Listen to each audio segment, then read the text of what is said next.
समोरचा उमेदवार सलग 30 वर्ष निवडून येत असताना साहेब मी अवघ्या 10 मतांनी अटीतटीची निवडणूक जिंकून वयाच्या 22व्या वर्षी माझी राजकीय कारकीर्द सुरू केलेली आहे. कारण तुमची उमेदवारी ही तुमचे संस्था वाचवण्यासाठी आहे, तुमचं घर चालवण्यासाठी आहे. आणि माझी उमेदवारी ही समोर बसलेल्या सर्व शेतकऱ्यांसाठी माझी उमेदवारी महाविकास आघाडीने जाहीर केलेली आहे. तासगाव म्हणलं की संपूर्ण महाराष्ट्राच्या पुढे आर आबांचं नाव घेतलं जातं. खरं ज्या आर आबांनी एक खेळाडू म्हणून माझ्यावर आतोनात प्रेम केलं. अगदी खुराकाच्या पैशाची सुद्धा व्यवस्था काही वेळेस आर आबांनी केलेली. माझी तासगाव कोटे मंकाळ मतदारसंघातून महाविकास आघाडीचा उमेदवार म्हणून मला इथनं 50,000चं लीड मिळणार एवढं मी एक अपेक्षा व्यक्त करतो एक उमेदवार म्हणून.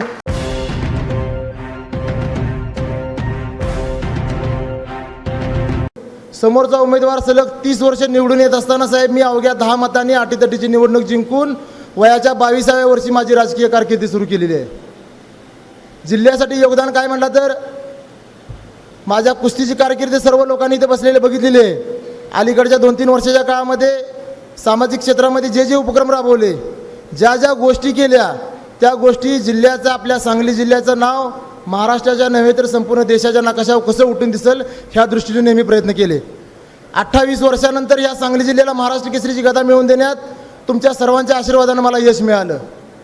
35 वर्षानंतर डबल महाराष्ट्र केसरीची गदा ह्या सांगली जिल्ह्याला पुन्हा एकदा मिळवून देण्यात मला तुमच्या सर्वांच्या आशीर्वादाने यश मिळालं. गोवंश संवर्धन झालं पाहिजे. ज्या गोमातेची आपण पूजा करतो तिचं संवर्धन कुठेतरी झालं पाहिजे म्हणून भारतातील सर्वात मोठी बैलगाडी स्पर्धा सांगली जिल्ह्यामध्ये भरवण्याचा उपक्रम आम्ही हातामध्ये घेतला. जय हिंद महारक्तदान यात्रा आजपर्यंत देश स्वतंत्र झाल्यापासून कुणाच्याही डोक्यात न आलेली कल्पना.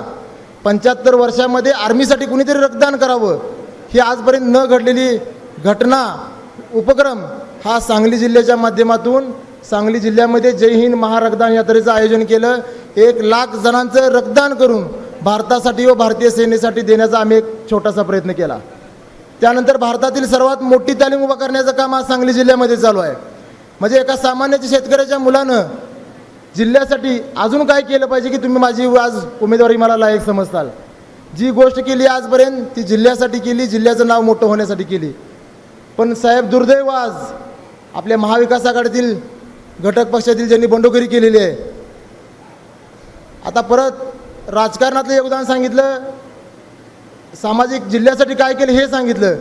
नंतर आता गेली 2 दिवस झालं एवढंच सांगण्यात येते खरी शर्यत उमेदवारीची जी आहे ती BJPचा उमेदवार आणि अपक्ष उमेदवारामध्ये आहे. महाविकास आघाडीचा उमेदवार आमच्या बरोबरीनं त्यांच्या त्या उमेदवारावर आमची चुरस होऊ शकत नाही असं सांगण्यात आलं.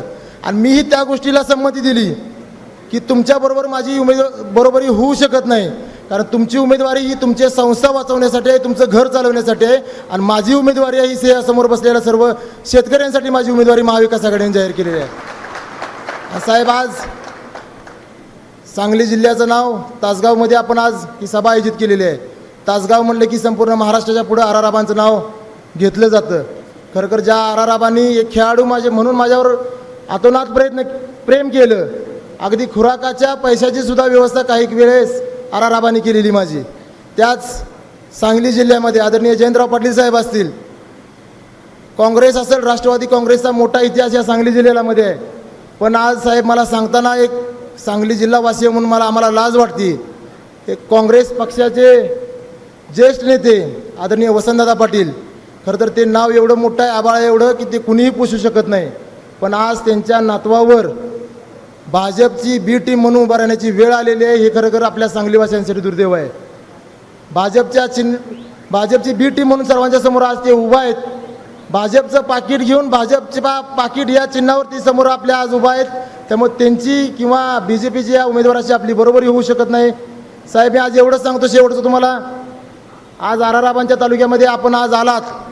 तासगाव कोटेमांका तालुका आबांच्यावरती प्रेम करत होता, तुमच्यावरती पण तितकाच प्रेम करतो, राष्ट्रवादी काँग्रेस पक्षावरही तितकाच प्रेम करतो. आज लोकसभेचा 4 तारखेला निकाल आहे. तुम्ही इथं येऊन गेला आहे त्यामुळं तासगाव कोटेमांकाळ मतदारसंघातून महाविकास आघाडीचा उमेदवार म्हणून मला इथनं 50,000चं लीड मिळणार एवढं मी एक अपेक्षा व्यक्त करतो एक उमेदवार म्हणून. थांबतो. जय हिंद, जय महाराष्ट्र. नवीन घडामोडींसाठी युवा पर्व न्यूजला सबस्क्राईब करा आणि बेल आयकॉन क्लिक करा. संपादक हसन तांबोळी 8459605047. उपसंपादक प्रतिभा रणजित नलवडे. कार्यकारी संपादक त्रिवेणी माने.